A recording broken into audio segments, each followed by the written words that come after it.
Right, last part of this question. So this question really doesn't doesn't require much algebra. So there's not much like x plus y and stuff that you're gonna have to do in this kind of question. This is comprehension. This is understanding what's actually happening. Okay, so let's try and understand what they are asking. So here, f is your parabola, g g is your straight line. Right, let's do this quickly. Let me see.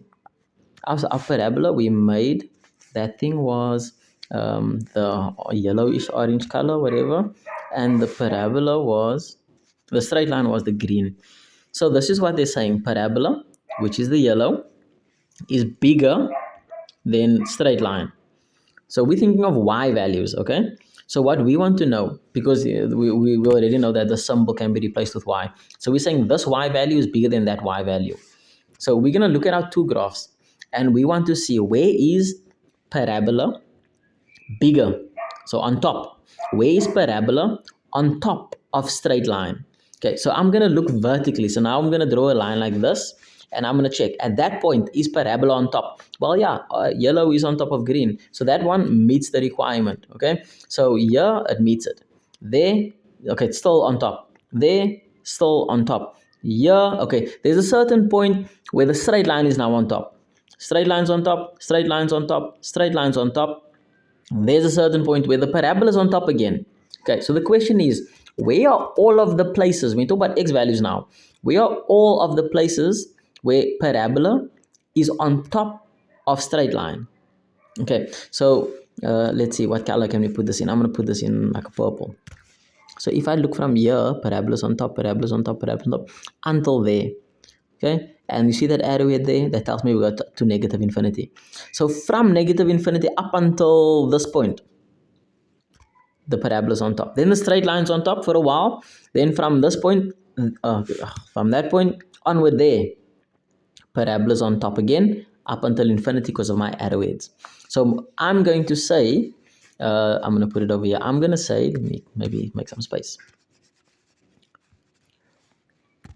From negative infinity up until 0, parabola is on top.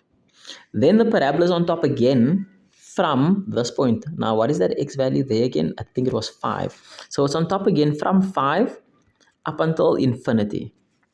Okay, so from there to there, we're thinking about x value. So we have to say x is an element.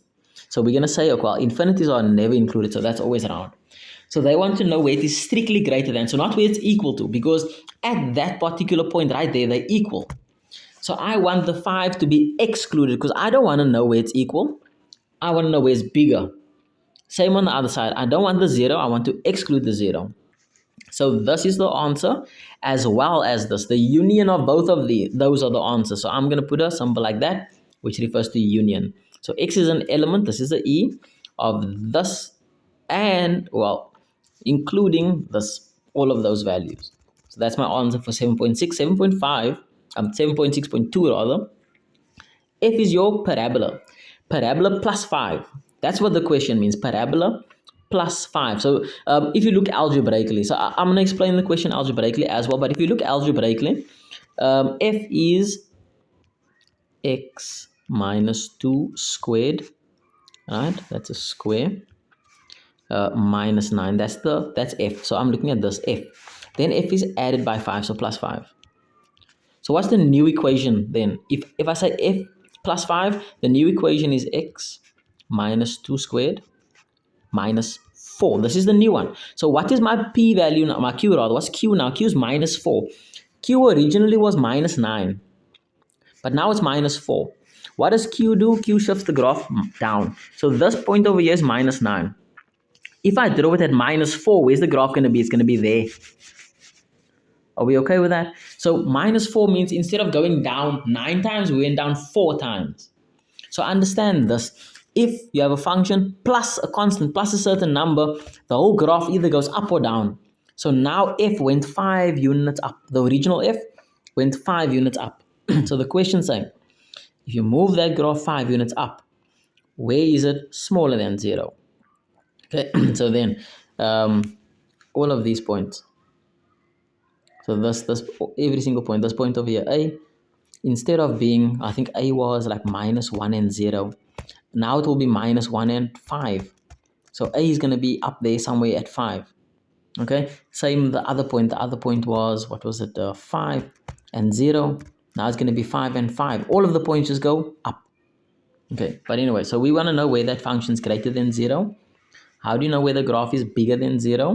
Well, you have to find your x-intercepts. So what we're going to do here is we'll take this equation which we have, and we want to find where the x-intercepts of those are. And we said this has to be smaller than 0, smaller than 0. So it has to actually be below the x-axis. So let's go and solve this. So this is going to be x squared minus 4x plus 2, or plus 4 rather, minus 4. What did I just do? That I wrote that bracket twice and I did FOIL. That's where I came up with that. Those are going to produce a 0. So I'll have x squared minus 4x. And this has to be smaller than 0.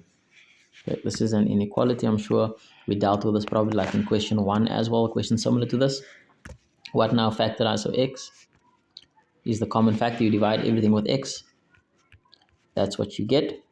Now you're going to have your critical values. So let's just say CV, critical values. So you'll say x equals 0, and you'll say x minus 4 is 0. So x equals to positive 4. What are these two values now? These are our critical values. So right, if you want to express this on a number line, then you have 0 somewhere and you have 4 somewhere. So we're going to test. We're going to test inside and we're going to test outside. So let's test inside. Inside is a 1.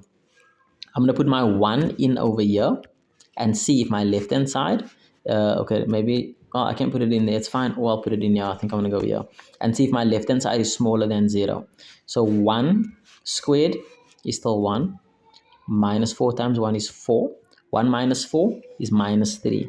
So if I do a substitution of 1, the left hand side is equal to minus 3.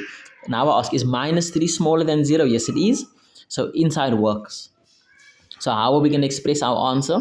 We're going to express our answer like this. We are going to say x is smaller than the 4, but it is bigger than the 0. And that is the answer for our question. Thank you.